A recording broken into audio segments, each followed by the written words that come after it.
Hello everyone, welcome to Unacademy. My name is Shivangi Gautam and in this session हम लोग discuss करेंगे about UNESCO's list of world heritage sites in India. ठीक है, ये आपकी एक टॉप 10 सीरीज होगी जहां पे हम लोग नॉट जस्ट हेरिटेज या आर्ट एंड कल्चर से related but about very topics across the globe हम लोग डिस्कस करेंगे कि किसी पर्टिकुलर मैगजीन में अगर टॉप 10 आया है या किसी पर्टिकुलर हमने आर्टिकल में देखा है कि कुछ पर्टिकुलर साइट को, रिलीजन को, लैंग्वेज को, फूड को अगर टॉप 10 बोला गया है तो क्यों बोला गया है, उसका सिग्निफिकेंस क्या है। Before I begin the session and let me quickly tell you कि आज के सेशन में हम क्या क्या डिस्कस करने वाले हैं। एक बेसिक इंट्रोडक्शन कि वर्ल्ड हेरिटेज साइट का मतलब क्या होता है। दूसरा चीज, क्राइटेरिया क्या है सिलेक्ट करने का इस वर्ल्ड हेरिटेज साइट को। लीगल स्टेटस जो डिजिग्नेट किया जाता है इन साइट्स पे वो क्या होता है। बेनिफिट्स क्या है वर्ल्ड हेरिटेज साइट स्टेटस के। और finally the what are the list of world heritage sites in India, जो कि ऑब्वियसली 10 से ज्यादा हैं। Okay, Now, before I begin the session, let me quickly tell you about Unacademy's mentor workshop. ये collaborative governance का एक ऐसे है। इस टाइटल के ऊपर डॉक्टर किरण बेदी और मिस्टर मृणाल पटेल दिसंबर 9 को 5:30 बजे फ्री लाइव क्लास लेंगे, जहां पे ये लोग डिस्कशन करेंगे मेंस पेपर के लिए जो एसए का पेपर होता है उस पर। टॉपिक है कोलैबोरेटिव गवर्नेंस। हिंदी में पूरा सेशन होगा और जो नोट्स प्रोवाइड होंगे वो इंग्लिश में होंगे। Do not miss it. 5:30 बजे on 9th of December. Moving ahead, अगर मैं अनअकैडमी लर्निंग ऐप के बारे में बताऊं क्या क्या फायदे हैं इस ऐप के। स्ट्रक्चर्ड बैचेस इंडिया के टॉप एजुकेटर्स के साथ आपको मिलेंगे। हिंदी, इंग्लिश और बायलिंगुअल में अवेलेबल होंगे। Late night as well as 2 year batches are there with 100% syllabus coverage. Vast range of options also we provide along with the prelims and mains test series, जो कि आपको पूरे इवैल्यूएशन के साथ मिलती है ताकि आपको पता रहे आपकी परफॉर्मेंस कैसी जा रही है। Dedicated doubt clearing classes are there. साथ ही डेली करंट अफेयर प्रैक्टिस हम करवाते हैं। Essay and answer writing practice is there. There is performance analysis, section quizzes and interview preparation to know, to assess आप कैसा परफॉर्म कर रहे हैं। मूविंग अहेड, अनअकैडमी का प्लस कोर्स अगर आप लेते हैं, एक लाइव क्लास एनवायरनमेंट मिलता है, pods and leader board scores होते हैं ताकि आपको पता रहे how you are performing in the class, आपको आपकी रैंक पता रहेगी। ठीक है, doubt solving classes are there और लाइव इंटरेक्शन होता है विद द फैकल्टी ताकि आप ऑन द स्पॉट अपने डाउट्स पूछ सके। अगर आप अनअकैडमी का आइकॉनिक कोर्स लेते हैं उसके क्या क्या बेनिफिट्स हैं। अनअकैडमी के आइकॉनिक कोर्स में हम आपको एक पर्सनल कोच देते हैं जो कि आपको प्रिपरेशन स्ट्रैटेजी में हेल्प करेगा, जो कि आपको वन ऑन वन डिस्कशन में हेल्प करेगा। वन ऑन वन सेशन होगा आपका इस पर्सनल कोच के साथ, ताकि कहीं पे भी आपको दिक्कतें आ रही हैं, कौन से लर्निंग सोर्सेज बेस्ट है, कौन सा ऑप्शनल आपको चूज करना चाहिए, किस तरीके से अपनी प्रिपरेशन करनी चाहिए, ये पर्सनल कोच आपको सब कुछ बताएगा। अगर and obviously we know Now, the plus and iconic courses might sound costly to students. उसी के लिए हम लोग कोड्स लेकर आए हैं। अगर आप कोड यूज करेंगे SHIVIAS तो आपको 6, 12, 24 और 36 महीने की जितने भी कोर्सेज है, वेदर ऑन प्लस और ऑन आइकॉनिक, सब पे डिस्काउंट मिलेगा 10% का। A massive discount of 10% extra off आपको मिलेगा using the code SHIVIAS। So use this code and get a 10% off on all the plus and iconic courses from Unacademy. Okay. Now, without wasting any further time, let me quickly jump into the session. क्या होता है world heritage site, किसको बोलते हैं world heritage site. ठीक है, कोई भी ऐसा साइट जिसमें कोई ना कोई कल्चरल, हिस्टोरिकल या साइंटिफिक सिग्निफिकेंस है या रेलेवेंस है, उसको हम वर्ल्ड हेरिटेज साइट बोलेंगे। ये जो साइट्स होती हैं ये किसी ना किसी इंटरनेशनल ट्रीटी या लॉ के थ्रू प्रोटेक्ट होनी चाहिए। और तीसरी चीज, इनकी आउटस्टैंडिंग यूनिवर्सल वैल्यू होनी चाहिए। The reason why I have shown Taj Mahal over here is because India को या ताज इंडिया को अगर कोई बोले हम कहीं फॉरेन कंट्री में इंडिया को रिप्रेजेंट करें, today we know that India is not just the land of Taj Mahal. हम इतना डेवलप कर चुके हैं, लेकिन yes, Taj Mahal has a very very long association with India and people love to know about it. People actually relate Taj Mahal, the story behind its building and everything with India. तो ये इसकी universal value बहुत ज्यादा outstanding है। ठीक है, second important factor that comes over here इसकी criteria क्या होता है सिलेक्शन का। तो there are 10 criteria for any site to be selected. मैंने यहाँ पे I have mentioned and I have mentioned I think 7 or 8 criteria. I'll quickly tell you कौन से criteria हैं जो मैंने मिस कर दिए हैं। ठीक है, पहला कल्चर, अब दो पार्ट्स में क्लासिफिकेशन हो गया। We have cultural sites and we have natural sites. ठीक है, इस क्लासिफिकेशन पे अगर हम जाएं कौन सी कल्चरल साइट्स होती हैं, कौन सी नेचुरल साइट्स, क्या डिफरेंस है, let's take a quick look at that. Cultural site हम किस साइट को बोलेंगे या कैसे सिलेक्ट करेंगे, उसको उस पर्टिकुलर साइट को कोई मास्टरपीस होना चाहिए in terms of cultural heritage, like Taj Mahal और any of the forts of Rajasthan और रेड फोर्ट और आगरा फोर्ट। ठीक है, it should be exhibiting an important interchange of human values, जैसे अजंता और एलोरा केव्स हो गई. It should be bearing a testimony to a cultural tradition, जैसे कि सिटीज हो जाती हैं जहाँ पे हम इंपॉर्टेंट ग्रुप ऑफ मॉन्यूमेंट्स की बात करते हैं, टेम्पल्स की बात करते हैं. ठीक है, साथ ही साथ में they should be an outstanding example of a type of building, like beautifully carved sun temple of Konark, या फिर ट्रेडिशनल ह्यूमन सेटलमेंट को वो लोग फोकस करें. Apart from that any other important कुछ ऐसा रेलेवेंट आप बोल सकते हो लाइफ ट्रिगरिंग या टैंजिबल हेरिटेज अगर रिलेटेड है, उसको भी हम काउंट करेंगे कल्चरल साइट के अंडर. ठीक है, moving ahead, the next important thing या the next thing of prominence would be कि हम नेचुरल साइट किसको बोलते हैं, तो उसमें सुपरलेटिव नेचुरल फिनोमेना होना चाहिए उस पर्टिकुलर साइट में. Then it should be an outstanding example, और वो क्या रिप्रेजेंट करना चाहिए, major stages of earth history. आपको एवोल्यूशन जो हुआ है अर्थ का उस पर्टिकुलर नेचुरल साइट के थ्रू पता लगना चाहिए. Significant ongoing ecological and biological processes, present जितने भी इकोलॉजिकल और बायोलॉजिकल प्रोसेसेस हो रहे हैं वो दिखने चाहिए उस साइट में. सिग्निफिकेंट नेचुरल हैबिटेट्स जो होते हैं इन सिटू कंजर्वेशन के लिए वो फोकस पॉइंट होना चाहिए, और बायोलॉजिकल डाइवर्सिटी को प्रमोट करे वो नेचुरल साइट. ठीक है, इसके अलावा एक मिक्स साइट भी होती है. What is a mix site, हम आगे के सेशन में देखेंगे. नाउ अब लीगल स्टेटस क्या होता है जो कि इन डेजिग्नेटेड साइट्स को मिलता है.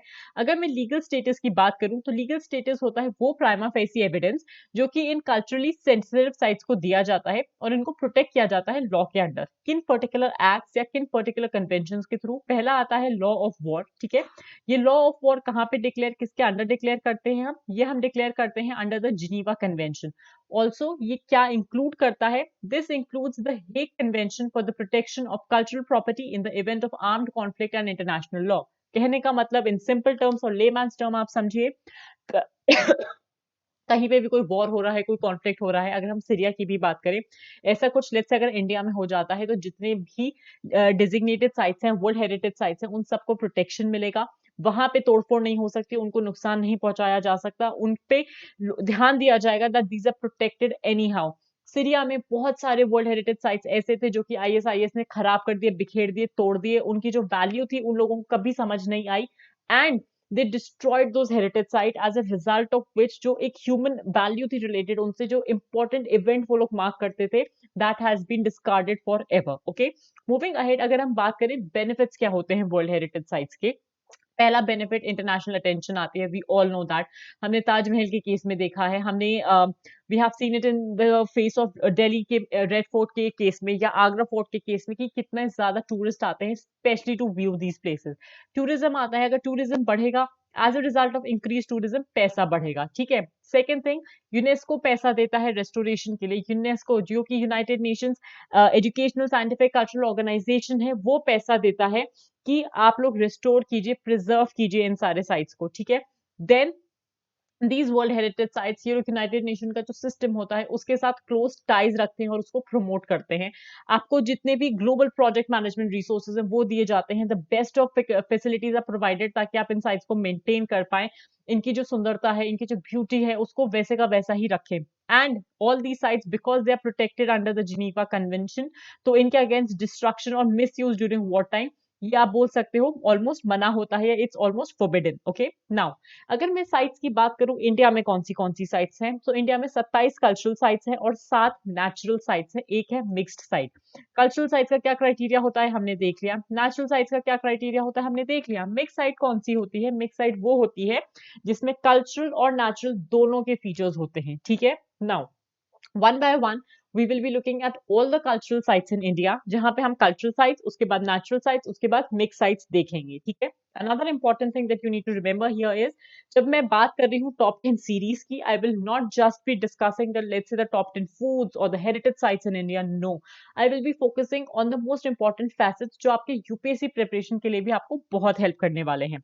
अब अगर मैं ईयर वाइज जाऊं, 1983 में 3 साइट्स इंडिया से इंडक्ट हुई थी इस लिस्ट में. पहले थे अजंता और एलोरा केव्स. ठीक है, अजंता और एलोरा केव्स क्यों फेमस हैं, क्या इनका सिग्निफिकेंस है, let's take a quick look at that. Ajanta और एलोरा केव्स 2 फेजेस में बनाए गए थे और ये बुद्धिस्ट केव्स हैं. जो पहला फेज था दैट वाज जहां पे 2nd सेंचुरी बीसी में इनका कंस्ट्रक्शन स्टार्ट हो गया था.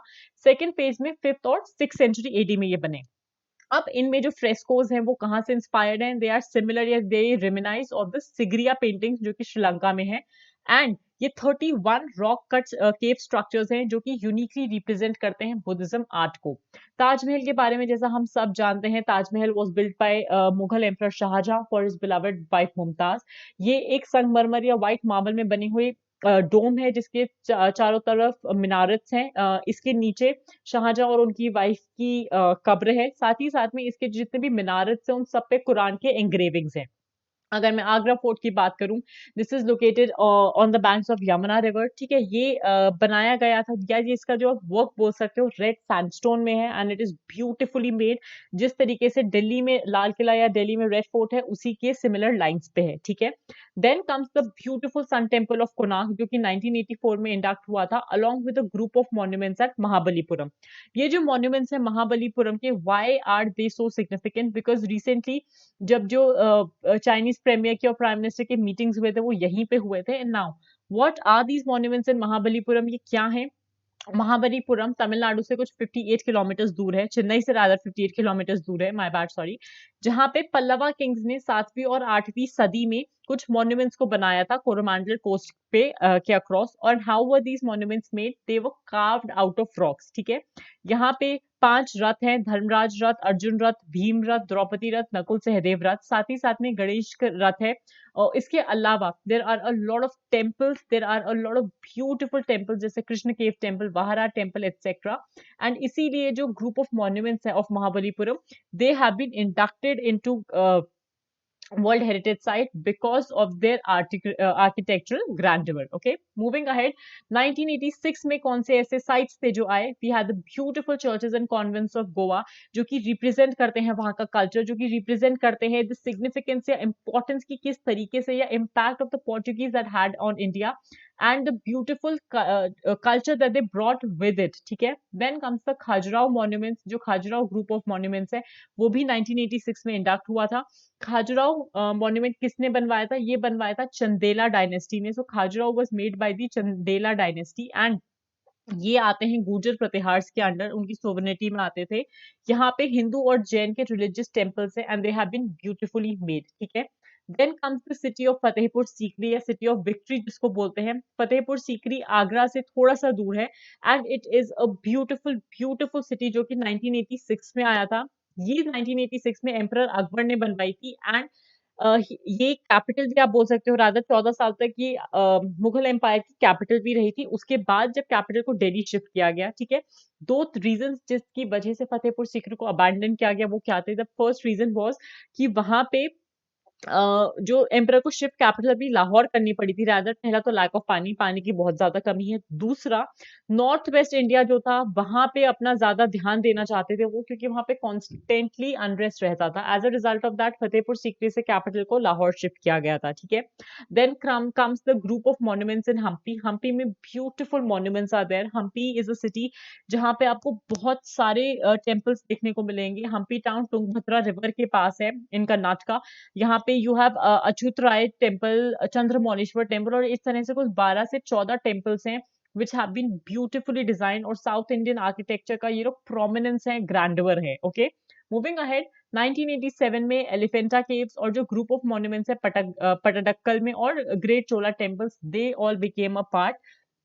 Now, the promising feature about Elephanta caves or about all these temples is the kind of architecture they depict. इनमें जो नक्काशी की गई है that is so beautifully done। या इनमें जो आप caves में भी paintings देख सकते हैं, the way these have been made, it has been done on such a grand scale or so beautifully that they actually show some kind of a transition that has happened culturally। ठीक है, 1989 में जो Buddhist monuments हैं सांची में, सांची स्तूप और उससे related जितने monuments हैं वो सब इंडक्ट किए गए थे। मूविंग अहेड, अब हम बाकी कल्चरल साइट्स की बात करें इंडिया में, तो 1993 में आया हुमायूंस टूम जहां पे हमको पता है दिल्ली में है। और Qutub Minar again which is in Delhi. इनके क्या सिग्निफिकेंस है? This is something that we have all learned about in our daily life, जो हमने मतलब बचपन से हम सुनते आए हैं। हुमायूंस टूम में समय जहाँ पे हुमायूं को बरी किया गया था। कुतुब मीनार को किसने बनाया? द ब्यूटीफुल मीनारेट, उसकी क्या स्टोरी है? We all know that. ठीक है, 1999 में जो दार्जिलिंग हिमालयन रेलवे नेटवर्क है उसको इंडक्ट किया गया था। 2002 में लाए थे महाबोधि टेम्पल कॉम्प्लेक्स को जहां पे निर्वाण मिला था गौतम बुद्ध को। ठीक है, 2003 में जो रॉक शेल्टर्स हैं भिमबेटका के, उनको इंडक्ट किया गया था in in the list of world heritage sites या जो भी कल्चरल साइट्स आप बोल सकते हैं।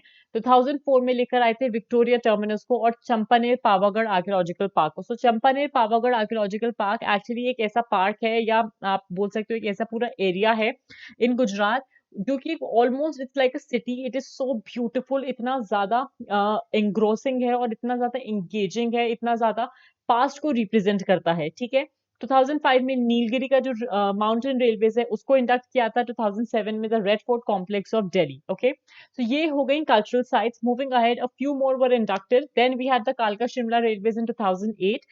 2010 में Jantar Mantar, not the Delhi one, the one that is in sorry, Jantar Mantar in Delhi plus the city of Jaipur.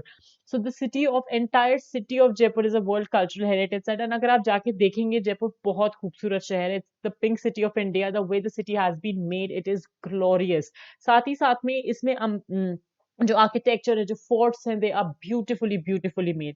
2013 में 6 फोर्ट्स इंडक्ट हुए थे राजस्थान की। कौन से ये फोर्ट्स थे? We had Chittorgarh fort, Kumbhalgarh fort जिसको राजसमंद डिस्ट्रिक्ट में है, रणथंबोर फोर्ट था, जागरण फोर्ट था जो झालावाड़ में है, अम्बेर फोर्ट था और जैसलमेर फोर्ट था। Some of the most beautiful forts in India ये इंडक्ट हुए थे 2013 में। रानी की वाव 2014 में इंडक्ट हुई थी, फॉलोड बाय 2016 में architectural work of Le Corbusier. जिस तरीके से उन्होंने चंडीगढ़ को डिजाइन करा है, it is amazing. The way the city has been designed, it is a wonderful wonderful modern, आप बोल सकते हो मॉडर्न आर्किटेक्चर को, it's a predicament to that. ठीक है, archaeological site of Nalanda. And 2017 में the historic city of Ahmedabad became a part of the world cultural site। ठीक है, अब मैं अगर नेचुरल साइट्स की बात करूं इंडिया में कौन से नेचुरल साइट्स इंडक्ट हुए हैं। 1985 में हमने स्टार्ट करा था, जो 3 साइट्स आए थे। We had Manas wildlife sanctuary, Kaziranga national park and the Keoladeo national park. ये 3 आए थे 1985 में। ठीक है, वाइल्ड लाइफ सैंक्चुरी और नेशनल पार्क में क्या फर्क होता है मुझे प्लीज कमेंट्स में बताइए। I want to know if you know the difference between them और not, so that if you do not know, आप लोग कोर्स से भी चैनल पे जाके वहां पे मैंने सेशन दिया है जहां पे वाइल्ड लाइफ सैंक्चुरी और नेशनल पार्क का डिफरेंस बहुत क्लियरली समझाया है। Watch that session. 1987 में सुंदरबन नेशनल पार्क आया था, उसके बाद 88 में नंदा देवी नेशनल पार्क, 2005 में the beautiful valley of flowers जो उत्तराखंड में है। It is so spectacular and so beautiful, मतलब I would not have the appropriate words to define it. ठीक है, 2012 में आए थे Western Ghats. Western Ghats are amongst the biodiversity hotspots as well of India and इसीलिए इनका सिग्निफिकेंस और ज्यादा हो जाता है। एंड फाइनली 2016 में आया था the great Himalayan national park. ठीक है, ये हो गए natural sites. Finally the mix site, कौन सा मिक्स साइट आया था इंडिया में? So we had the Kanchenjunga national park in Sikkim. अब इसका क्या सिग्निफिकेंस है? पहला चीज ये एकदम बोल सकते हो आप हिमालयन रेंज के दिल में बैठा हुआ है। It is located in the heart of the Himalayan range in north India. ठीक है, कांचनजोंगा नेशनल पार्क क्यों डाइवर्स है, क्यों मिक्स साइट बोलते हैं? इसमें क्या क्या चीजें हैं? इसमें प्लेन्स देखने को मिलेंगे, valleys, lakes, glaciers, spectacular snow cap mountain, सब कुछ आपको देखने को मिलेगा। साथ ही साथ में एंशिएंट फॉरेस्ट भी देखने को मिलेंगे जो कि सिक्किम के लोग पूजते हैं, सेक्रेड मानते हैं। एंड वर्ल्ड की जो थर्ड हाईएस्ट पीक है माउंट कैंचनजोंगा, वो भी इस माउंटेन का, इस नेशनल पार्क के पास इस मिक्स साइट का पार्ट है। ठीक है, ये 2016 में इंडक्ट हुआ था in the UNESCO cultural heritage site list. So guys, this was it from my side in this particular session. Before I wind up the session, let me quickly tell you about the T20 Daily Current Affair Test Series that we are having at Unacademy. हमारे platform पे हो रही है। Free test series है UPSC CSC aspirants के लिए। Please take this series, you do not have to pay a पेनी। पता लगेगा कैसा प्रिपेयर कर रहे हो, कहाँ लैग बिहाइंड कर रहे हो, करंट अफेयर्स अच्छे से प्रिपेयर कर भी पा रहे हो या नहीं। Do take part in the T20 Daily Current Affair Test Series and know about your preparation for the same. This was it from my side in this particular session, guys. See you again tomorrow. Thank you so much for your time.